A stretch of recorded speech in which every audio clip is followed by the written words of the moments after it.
everyone, and welcome to the second of our live National Summer Arts and Culture series. We are so happy that you are here today. The second webinar is going to be an intimate conversation between our CEO, Kim Callanan, and book author, Hanna Olivas, which will be moderated by our very own Nikki McIntyre, Chief Strategy and Marketing Officer. Today's conversation is going to be a discovery into Hanna's newly released book, Plan a Life You Love, A Women's Guide to Health, Wealth, and Happiness Without Limitations, and which is co-authored by our very own Kim Callanan. I'm Jason Stubers, Senior Strategy Manager for Compassion Choices, as you know, the nation's oldest and largest nonprofit dedicated to improving care, expanding options, and empowering everyone to chart their end-of-life journey.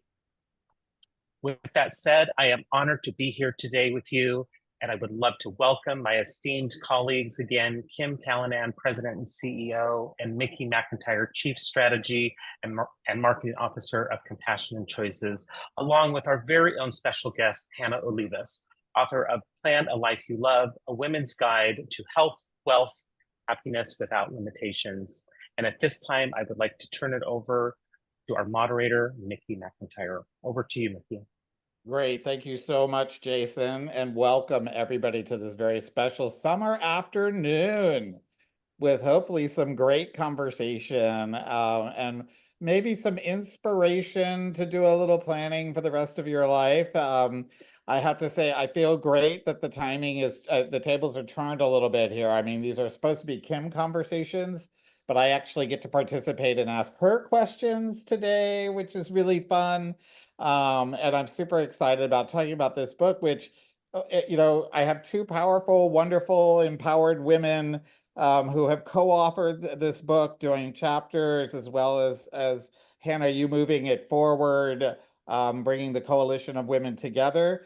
But I gotta say, I'm a guy and I read it and I found it super helpful. So I hope that not only women go and pick up this guide, but there's a lot to be learned. And I will say also for our audience, I'm doing a lot around planning my retirement right now. And I found a lot of what was in this book super valuable, and Kim's chapter in particular, super valuable in thinking about how do I want to live in my retirement. So thank you both for doing this amazing piece of work.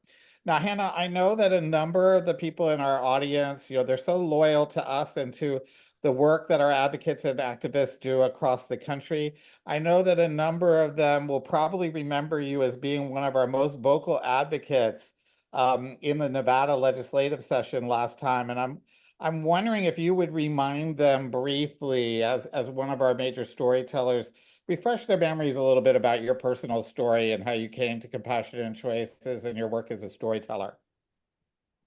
Ooh, so in 2017, I went through a diagnosis of multiple myeloma.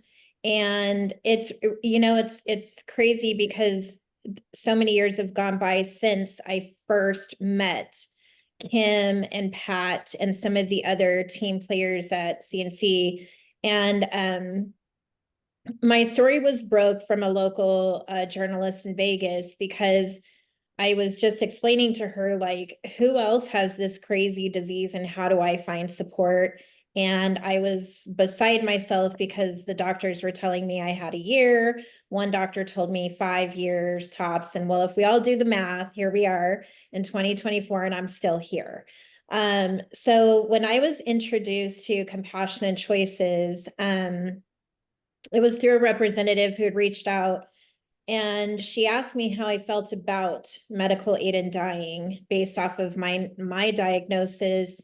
Was this something that was near and dear to my heart? And I had always followed and saw other people speak about it, but I never knew it was going to be me. So it was very surreal.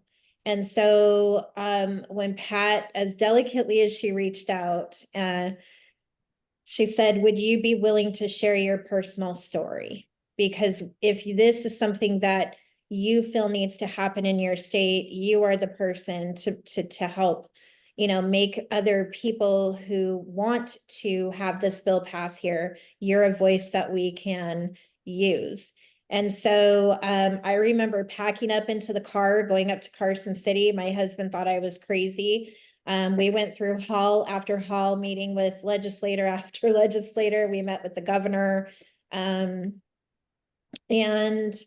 I saw in that moment, in that room, that the governor at that time really wasn't listening to what I was saying. He had every other interest, and it was covering his reputation among other things. And I think you said it best. I'm very vocal. I've been so passionate about this bill happening in Nevada. And so when we left that room that day, I remember telling my husband, I feel defeated and I feel unheard because the governor isn't walking in a diagnosis. I was.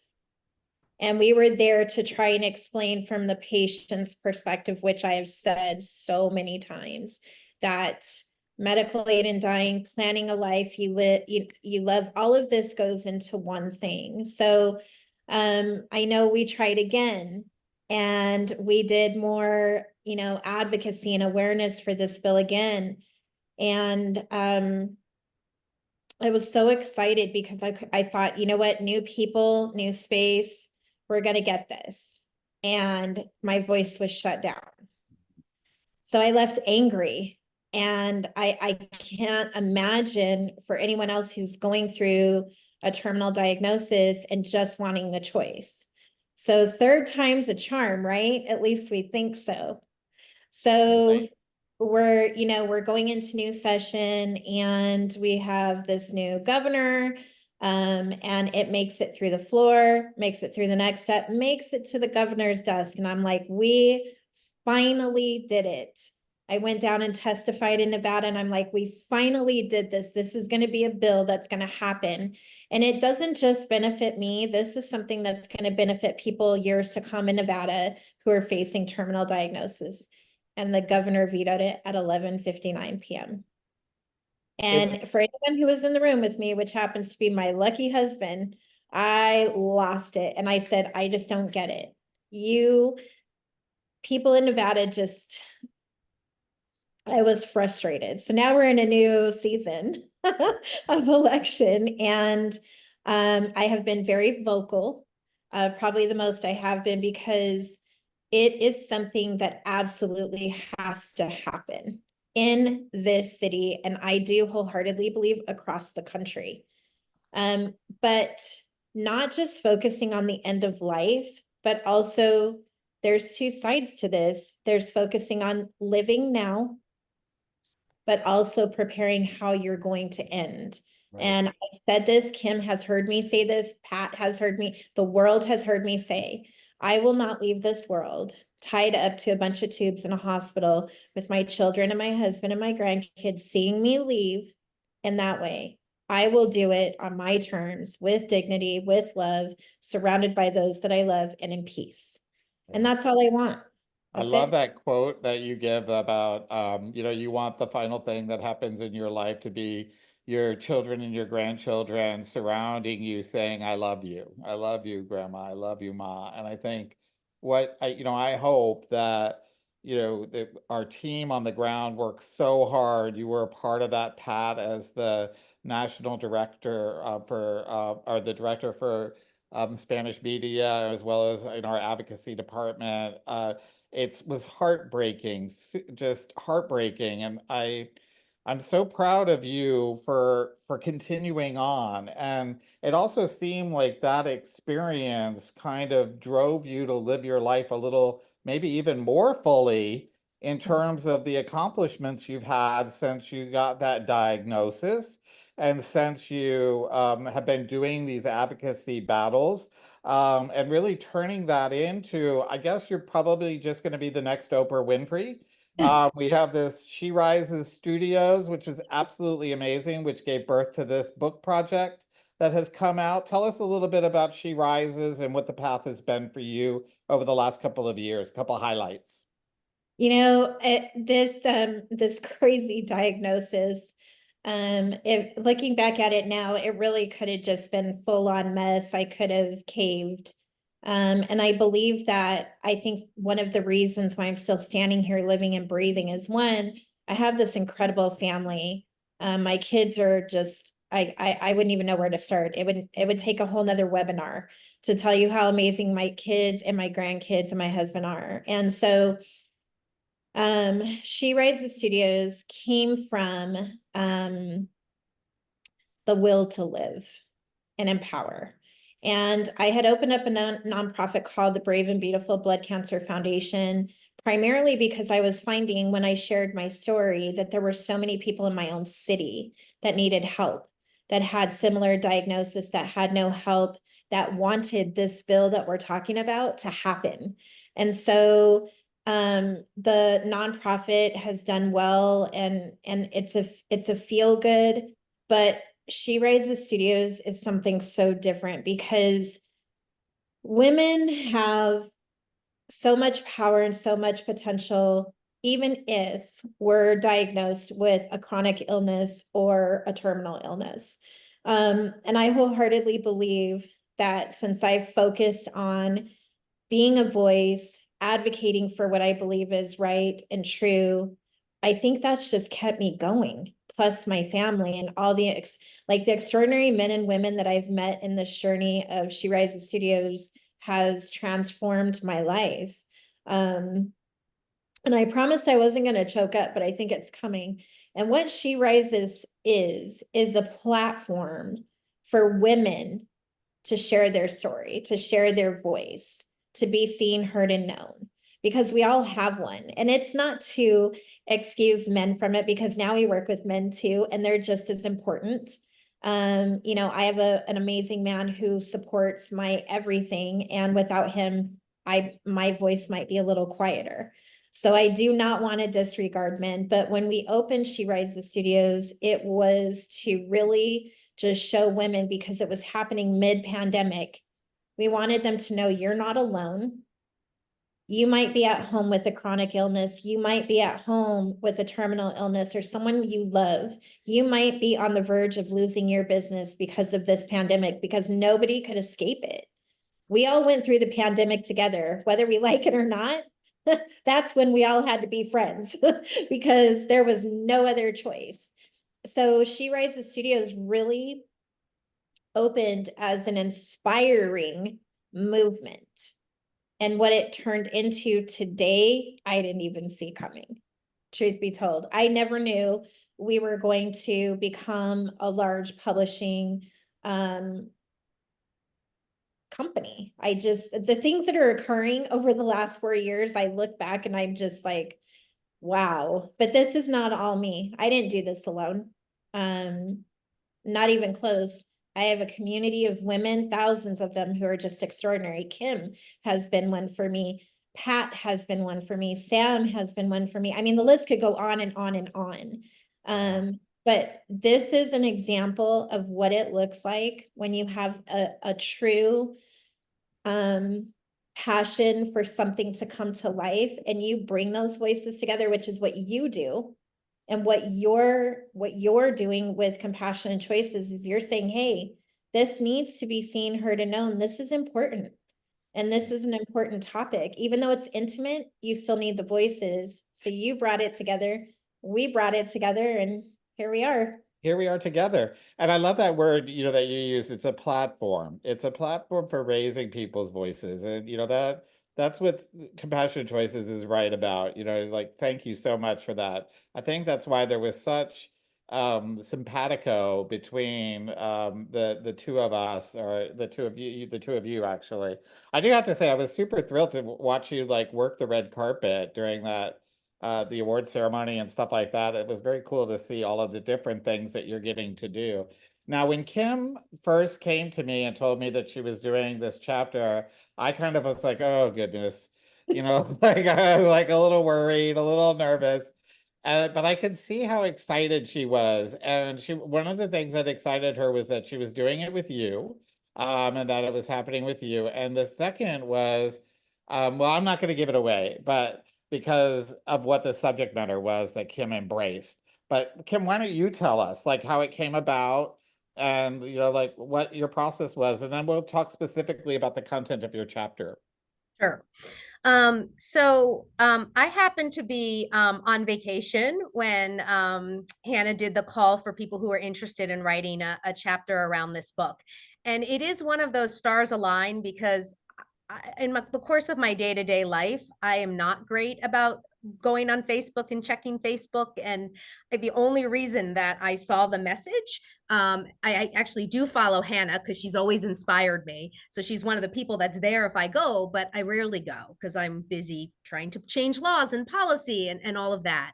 And so I happened to be on vacation, and therefore doing checking Facebook, and she did a call out to her community for people who were interested in writing a chapter in this book called Plan a Life You Love. And for a long time, and I have to give him credit, I'm sure he's not on this phone, but I had a former National Director of Communications, Mark Robinson, who really wanted me to write a book. And he kept saying to me, Kim, you got a book in you, and I really want you to write a book. And I was like, Mark, I run an organization that is $25 million, and I don't have a single moment in my day to write a book. And I was like, yes, when I retire, I'll write a book.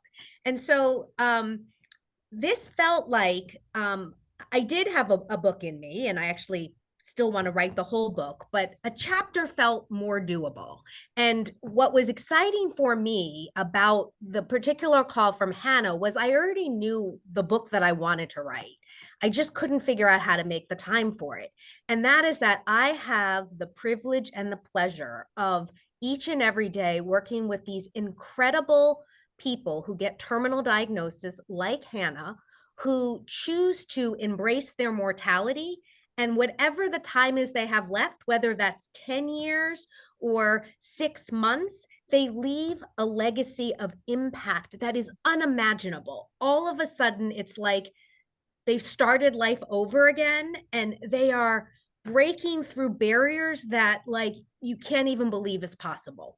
And I've seen this now happen, with Hanna, but not just with Hanna. It's a common thread. And I had started to really look at like how do these terminally ill advocates live their life differently? And I had been jotting these down in like a notebook for the time I wrote the book when I was retired of like, what do they do that's different? And I happen to be a little bit of a self-help guru.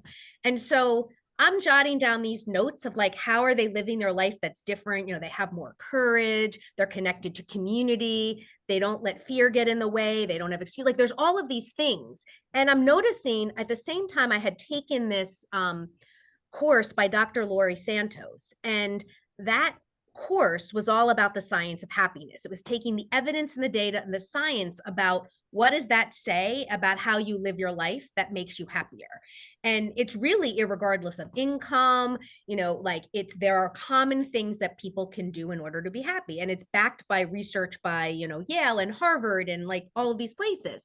And I noticed that the way a terminally ill person naturally, one who embraces their mortality, so it's not every terminally ill person, it's the terminally ill person who chooses to embrace their mortality, which is disproportionately people that advocate with us. So I get to see it over and over and over again. How they choose to live their life is nearly identical to what the evidence and the science around happiness tells you people should live their life. And so for me, this was like this aha moment. Like they're giving us this gift in showing us the pathway forward around how to live their life. And we're all terminal, whether we want to acknowledge it or not. We don't have to wait to know what that diagnosis is. We could choose to do that right now. And so I felt called upon that it was Hanna asking me to write this. And I'm sorry, Mark, I didn't listen to you and I listened to Hanna, but Hanna was asking me to write this as somebody who had given me this powerful lesson. And so it started to feel really selfish and like the kind of excuse to not take the time to put this lesson down in paper. So that is what had me respond to her call. And then it poured out of me very quickly. It actually did not take very long to write it because I'm full of the inspiration of amazing, incredible people who, you'll hear more about if you read the chapter of the book.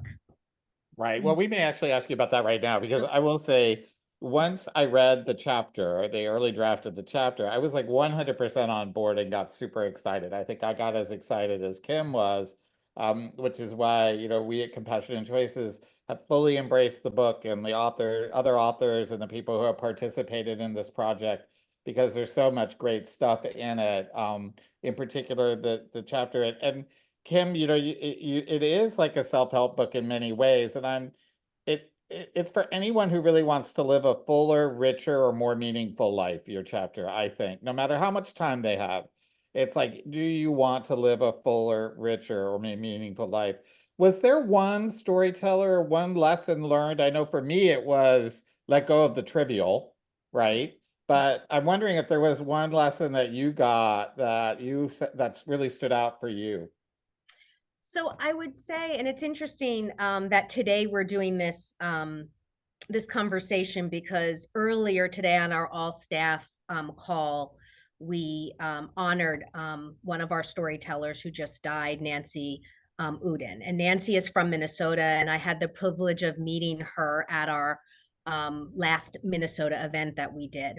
And in the conversation, what she said to me was, it wasn't until I was told I was dying that I truly began to live. I now prioritize time with loved ones and focus on what's essential, like helping Compassionate Choices advocate for this legislation in Minnesota. My diagnosis, in a strange way, feels like a blessing. And she went on to really talk about it, almost felt like it was the first day of her life when she sort of was able to embrace her mortality. And it wasn't that all of the lessons I got, every one of our storytellers, Hanna, like, so powerful. But I think that one conversation was what crystallized for me what I was trying to communicate in this book. And so that has always stuck with me. And yeah, I feel so blessed. I remember when I took the job at Compassionate Choices, I was so worried that being around people that were dying was going to be depressing. And what I have come to find is that it serves as a constant reminder of the finiteness of life. And it doesn't mean I don't get upset. It doesn't mean I don't have trivial things that get in my way, but I am much easier able to move through them because I feel responsible to the terminally ill people whose legacy I'm carrying on to live the way they live. And I'm wondering if there were any moments when you were, or any takeaways from your chapter or from Kim's or any of the other women who wrote, that really stood out for you, or that maybe surprised you, or has resonated with you over this time period of kind of moving this book forward? Well, yes. So, and specifically, I'll talk about Kim's chapter. First of all, when I saw Kim's email come through of saying, yes, I want to write in this book, I was like, all right, this is it. Because when you have someone who has such a powerful voice align with a group of women who also have powerful voices, change can be made. And things that we're talking about today can go into action faster. But one of my big takeaways is that when you're sharing a patient's perspective on this particular bill and, dying, Kim has this way about her. And as she writes this in her chapter, she knows these people. Like, she actually took the time to not just say, hey, can we share your story? But hey, how can I help you? Can I get to know you? She knows each of the people that she wrote about intimately. So it wasn't just, be a voice for us. It was, what can I do for you? How can I be your voice? Even to her, like, she came to Las Vegas and she reached out and we had dinner. And I think when you're in this type of space and when you're writing this type of book, you actually are vested into that person, which Kim is. It came across in her writing as she's sharing the experiences and her takeaways from each of the experiences that she's gone through. and sharing that. And then adding to that, every single person who wrote in the book, I personally chose. Because I knew that this group of women, there's 10 in total, all had a different perspective. One didn't even like to use the word plan. She was like, I don't plan. That is like out of my wheelhouse. And I said, well, hold on now. And, it ended up being to where she was like, this is what you mean by plan. So having the different perspectives from a woman's perspective on what it means to plan your life and live it, love it, do it, be it, had to be given to the public from several perspectives, not just mine, not just Kim's, but a collective perspective, so that people know, there's two things we know. We have a birth date and we have a death date. We just don't know when the death date's coming, right? So we have a choice to choose how we live. And now, knowing what I know and under my diagnosis and the experiences that I've had, my planning came into full effect the day that I said yes to Pat from Compassionate Choices. It really did. I could actually write a whole book about my experience and how that planning led to where I am today and what I'm doing today, because I had people from you guys and other places that helped me see that, yes, this disease is terrible. It's horrible. Everyone's saying the same thing. It is terminal. It's treated chronic. There is no cure. And I probably won't see a cure in my lifetime. So now I want to do the things I love. I want to plan. I want to do, and I want to live to the fullest that I can. And that is that happiness that Kim is talking about, is when you know that your time is limited, and everyone's is, by the way, it just is. Then you start looking at life differently. Your connections with people in life are different. How you treat yourself in life is different. And there's nothing wrong with planning any of it. Wow. And Mickey, if That's I a could just tremendous impact that this book could have on people.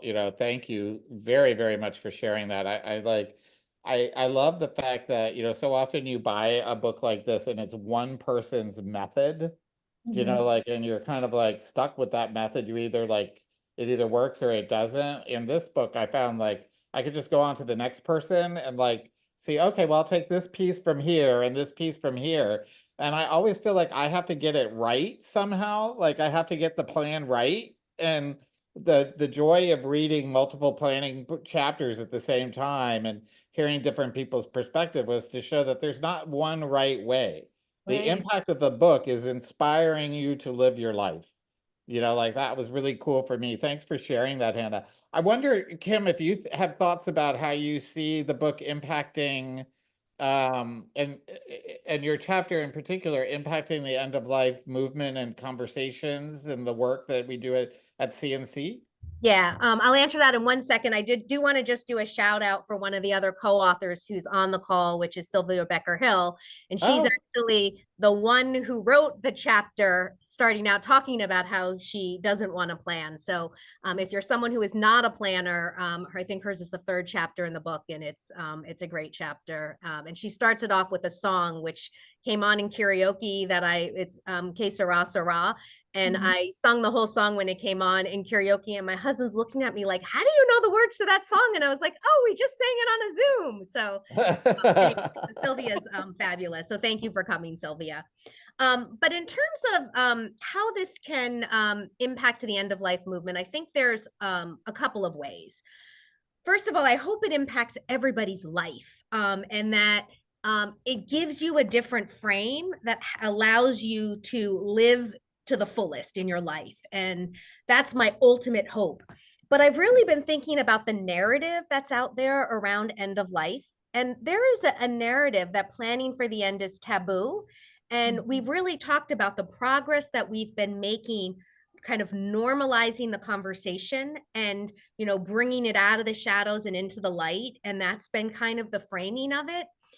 And to me, there's an entirely different framing, which is that when you engage in end of life planning, that you're engaging in a gift, that it's a treasure, and that if the entire frame around end of life became something positive to embrace because it allowed us to live our life more fully, imagine the impact that we have, not just on our own lives and the people's lives around us, but on a recognition and understanding around why we want to change laws and policies.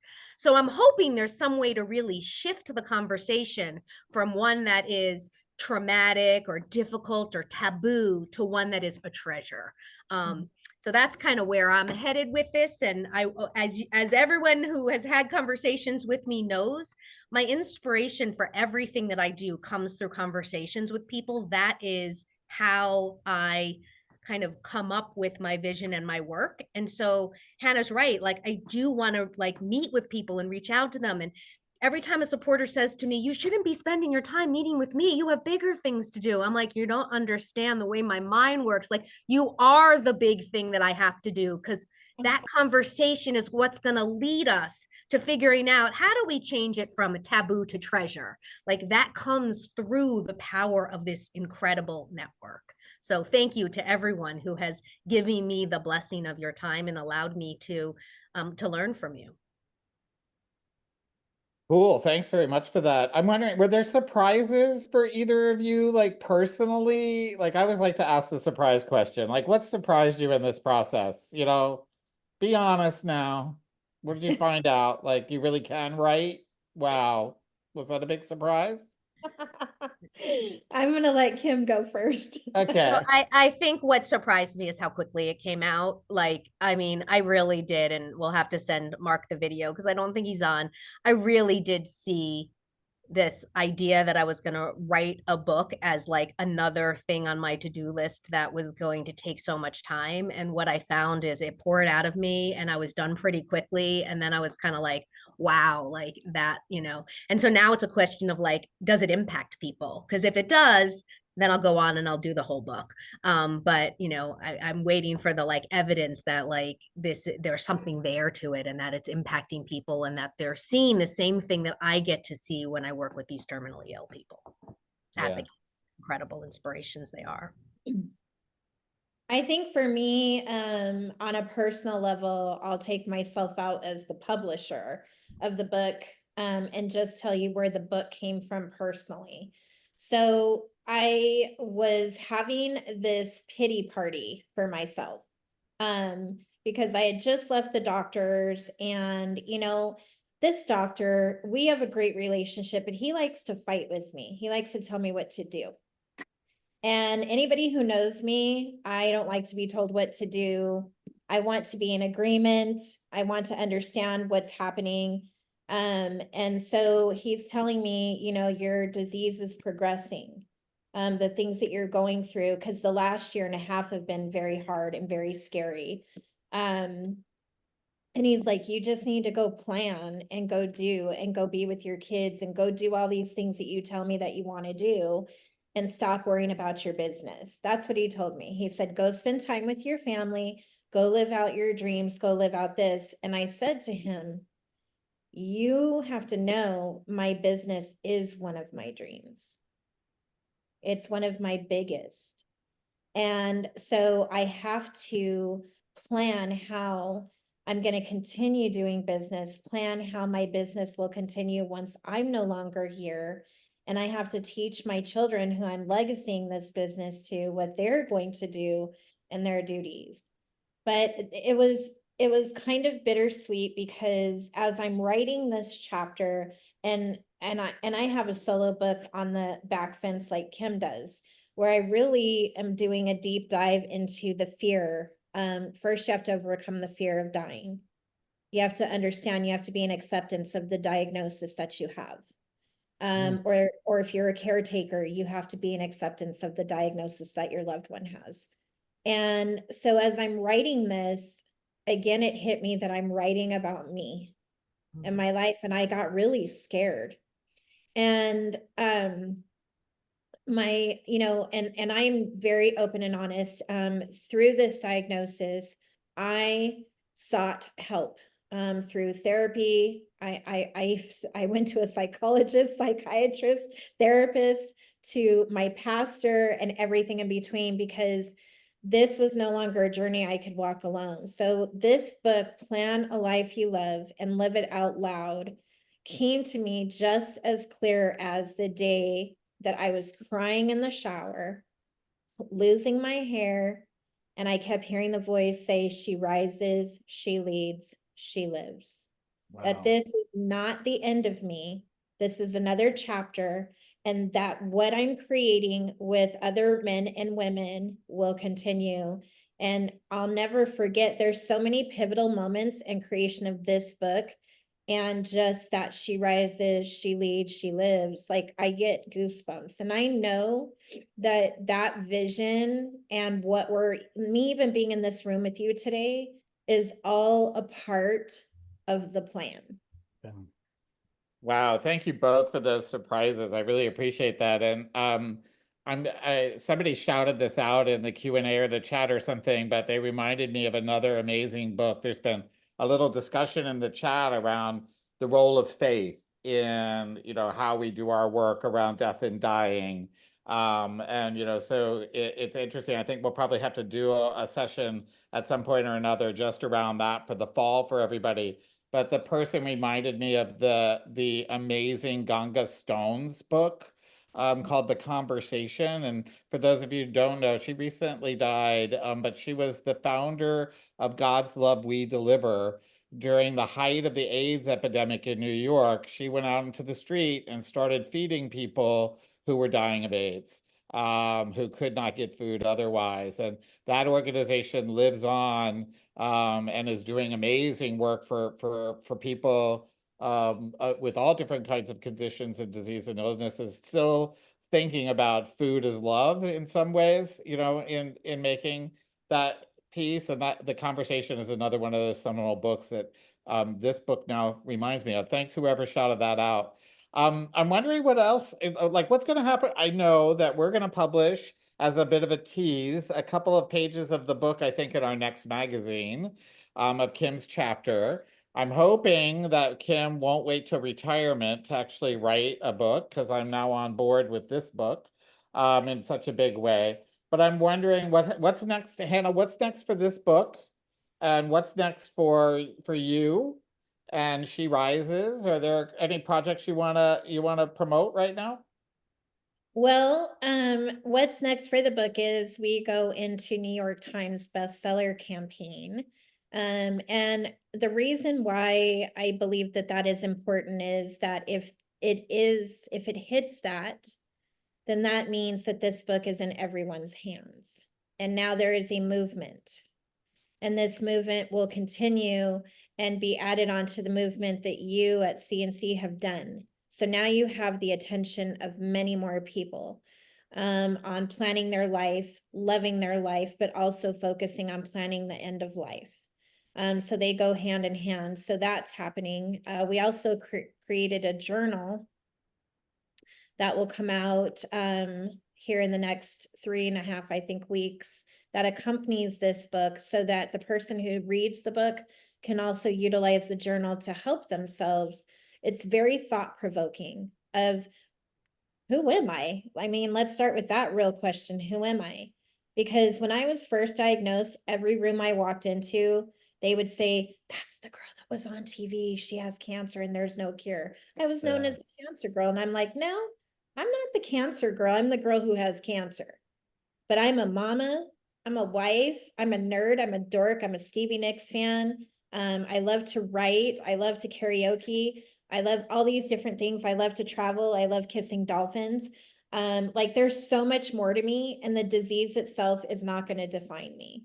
So when you read this book and when you get this journal and you do this journal, I encourage every single one of you to understand who you are as a human being and live your life how you're supposed to live it. But what's next for me is definitely not, I will not be the next Oprah, but I will be Hanna. And I am going to be doing some things with Emmys Week in LA in September. And I'm just ready to continue to amplify my voice for the things that CNC stands for. I even thought about running for Oh, legislation. wow. For office? Again, Wow. because we need people to stand up against the bullies and legislation and really fight for this bill and other bills. I'm very passionate about healthcare as a whole. And I have some solo books coming out. I have some docu-series coming out. And I'm just gonna keep going until the wheels literally fall off. Like I'm I gonna love it. I love it. and I'm gonna travel and I'm gonna love hard and I'm gonna love as many people as possible and I'm gonna be that light that so many were for me. That's Yeah. what's next for me. We Well, just and had Hanna, you Serene on also, last week. Are you in gonna be in the second series of Take Me Out Feet First on Amazon Prime? And I don't know. I did interview with her, but honestly, I'm not sure. I don't know. so Hanna is in the second series of Take Me Out, Feet Yes. First. So Yeah. we will be the ones to let you know that. And so we can put the link in for that. But and I think it's coming out in the fall. And then Hanna, you also have the Hanna publication, the Hanna magazine that's published. And I did it launch in August, and I think I'm on the September cover. So that's your other exciting. Do you want to tell people a little bit about Hanna? So the magazine is it covers, it's an acronym and it stands for heard, acknowledged, newsworthy. Like these are stories that I want to put into the magazines where I'm going out and talking to men and women who are facing challenge, whether it's financial, health, but also covering the stories of men and women who are changing the lives of other people in their communities, like things that matter. It's such an honor to be able to go to the Emmys, but I could tell you, I'm the girl who likes to go into other people's living rooms, have coffee, and really just talk to them. And you tell me, like, I want to see this happen. I want to make this happen. I want to live my life this way. I just did this. Because again, I keep saying this, there is a power in the voice. And so many people, they're not celebrity status, so their voices go unheard. So Hanna is all about going into the community across the country and even globally and sharing these stories, bringing advocacy and awareness to even like what CNC is doing. Trust me when I say that this year's, when this bill comes up again, it will be in Hanna magazine and they will hear me roar. They will hear patients in Vegas say, make this a law in Nevada, make this a law everywhere. So I am excited about that because I can now give a platform to people that normally no one would ever give the time of day to. And I was that. And then you gave me that platform. Pat did, Kim did, Sam did, Erica did. Because nobody cared about Hanna from East Las Vegas who had multiple myeloma until Pat reached out and said, we care. We care. And that's what we need. We need more people to do that, to bring that awareness and explain and tell people the importance of planning your life, living it, loving it out loud, but also planning for the end of life and knowing that there's peace in that. Beautifully said. Beautifully said. Thank you so much. Thank you so much. Kim, I don't know if you have any final comments to add before we go to see if there's any Q&A from the crowd, but anything you want to add? The only thing that I'll close is Hanna's given you a great example of the experience that I get to have working side by side with people who are terminally and seriously ill who choose to embrace their mortality. And you could probably look at the way she's living her life and note a whole bunch of things that she is doing that is just so powerful. but I could save you a lot of time if you just go and read the book chapter, because it is chock full of it. And the journal is interesting. When she first had the journal idea, I had that same reaction I did with the book, like, oh God, now I have to put a journal together. But I had the same experience. Like once I did it, I was like, oh my gosh, I wish someone had given me this journal earlier in my life. So hopefully people will find, both the book itself, whether it's my chapter or somebody else's chapter, to be a powerful contributor to your life, and the journal to be a nice complement to it. Right. I'm going to ask one more time. I think I don't, I'm afraid because I don't have it. I'm afraid I don't have it right in my head, but when is the New York Times sales period? Do we know, the host or moderator have that information? Or Hannah, do you have it on the top of your head? I know. Yeah, it's the Monday after August 23rd is when we kick off. So now that's a big undertaking, huge. So the way that everyone who loves and supports what we're doing, this is when you go and you buy this book. You buy it within a week. We have a week to meet certain numbers. It's a very powerful accolade to attain, but it's also very hard. But as I mentioned, if it becomes that, then that means that we've done our job in the sense of writing and sharing the power of planning and living and understanding, like everything that we just talked about today. I really want men and women, human beings, to really just start planning their life and living it. Because we're in a society right now, especially I don't have to tell you, we're in pivotal times. And I think this book, actually, something we didn't talk about is the kindness that's in this book. The kind communication that is in this book from each one of these co-authors, because it takes so much strength and bravery for you to be so intimate with pieces of your life and share it to the world. And these women kindly did that. And this is our gift to the world.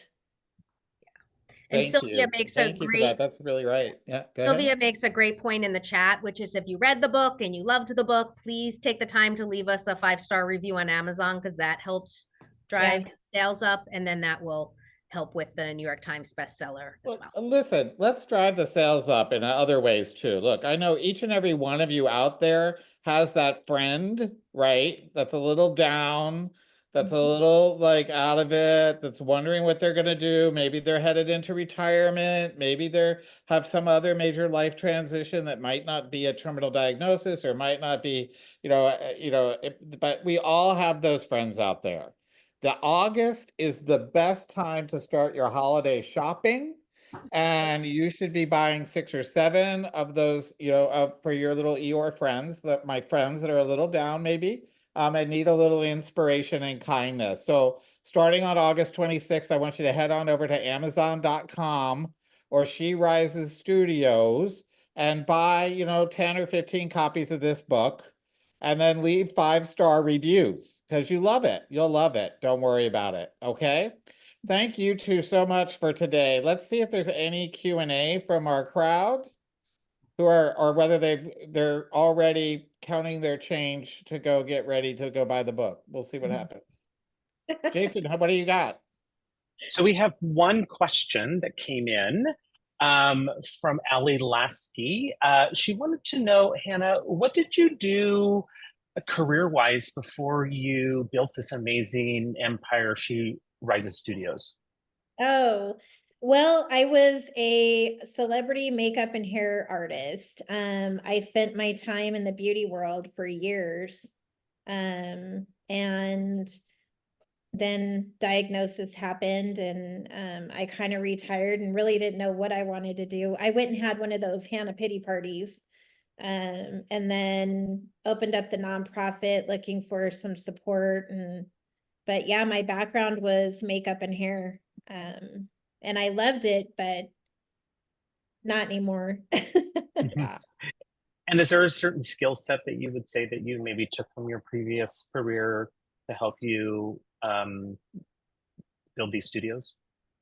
I think that one of the biggest things that helped me was I was put in some really hard rooms When you're working with celebrities and in the fashion world, it's really, it's hard. It can be cruel, and I think I got thick skin. And I had to just, be confident, in everything that I did and not take no for an answer. Cool. Well, Great. we're Thank going to you. wrap because we are a little over time, actually. So, Jason, I know there may be some other questions, but we'll go ahead and address those individually. Thanks everybody for participating today, Hannah and Kim. It was a delight. Jason, do you have anything to share about any of the upcoming series presentations? Yeah. Yes. Thank you, Mickey, and thank you, Hannah and Kim. Yes, we have our third Kim's conversation next week, Tuesday, August 13th, from 1:30 to 2:15 Pacific time, 4:30 to 5:15 Eastern time, and this will be with documentary photographer Oliver Farshi on A Place to Die. So that link will be in the chat for you to register, and also emails along with social media posts will be going out about that for next week. And with that, A shout out to Sylvia again. Speaking of kindness, a shout out to Sylvia again. Thanks for being on and during the chat. Sorry, Jason, wanted to get that in. No, thank you, Mickey. With that, that's a wrap for today, and hopefully we'll see you next week. And again, thank you so much, Hannah and Kim, for today's conversation. Thank you, Thanks, everyone. everyone.